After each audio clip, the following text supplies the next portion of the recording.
ne connais pas Soissons. Moi, je connais pas. Tu parles de Soissons, tu ne connais pas Je Soissons. peux pas, moi, je connais pas. On y va? Mais si, son équipe est venue une fois à Soissons. Non, je rigole. Ouais.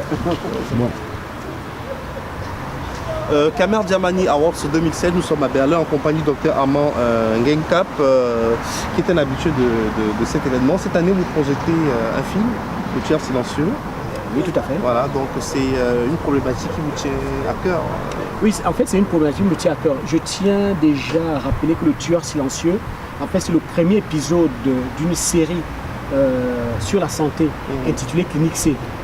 Et Le Tueur Silencieux, effectivement, traite d'une problématique qui me tient énormément à cœur, pour laquelle j'ai fait un combat. D'ailleurs, je dis que c'est un combat d'inspiration divine parce que je trouve toute l'énergie depuis quelques années à mener ce combat-là.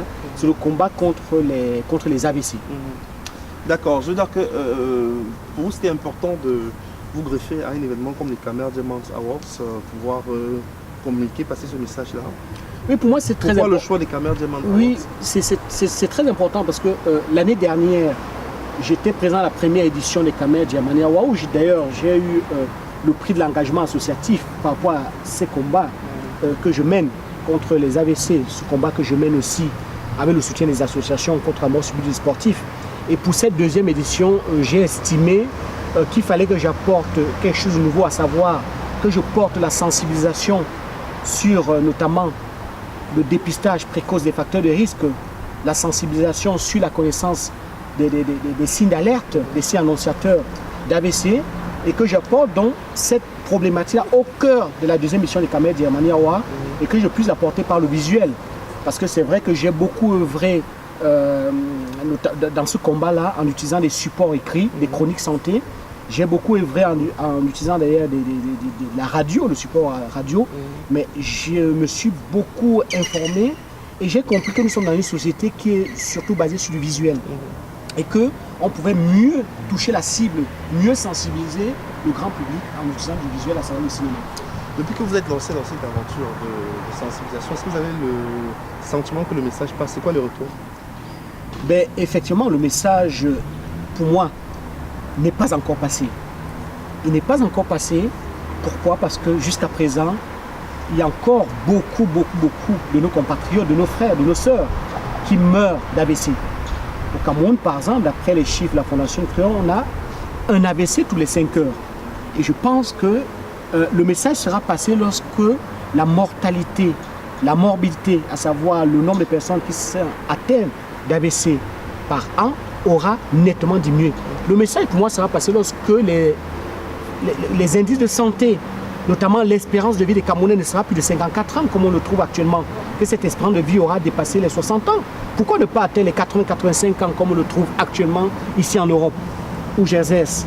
Moi, c'est des indices qui me permettront de comprendre que le message est réellement passé. Mais c'est un message, pour qu'il passe, il faut déjà une révolution de notre mode de pensée et que nous puissions inculquer dans notre pensée une culture d'éducation pour la santé.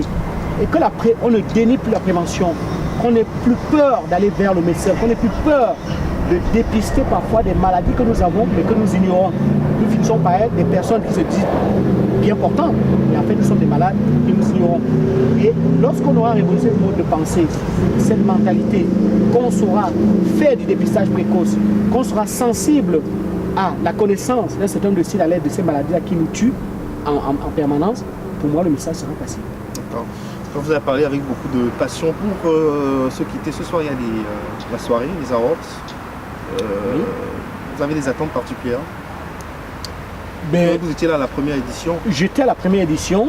Les attentes particulières, j'ai pas très bien compris. Donc des attentes particulières par rapport à la soirée? Un peu plus de fun, un peu plus de...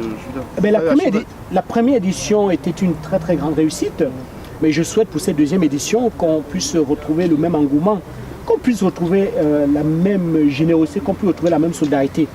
Et les attentes particulières dans les combats que je mène, il y a un combat qui me tient énormément à cœur, c'est la mort subite du sportif.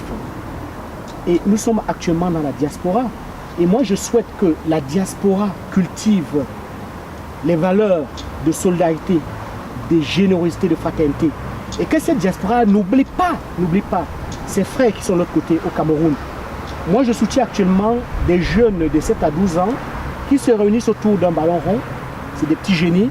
Et autour d'un concept qui s'appelle Cameroun Foot, qui aura lieu du 15 au 18 décembre prochain à Douala. Je souhaite que cette diaspora-là, au cours de cette soirée, manifeste effectivement cette solidarité, cette générosité, cette fraternité par rapport à ces jeunes-là qui demandent qu'on leur apporte de l'espoir, l'espoir de rêver et finalement de vivre leur rêve et non constamment vivre dans le rêve de notre diaspora qui parfois est souvent décevant.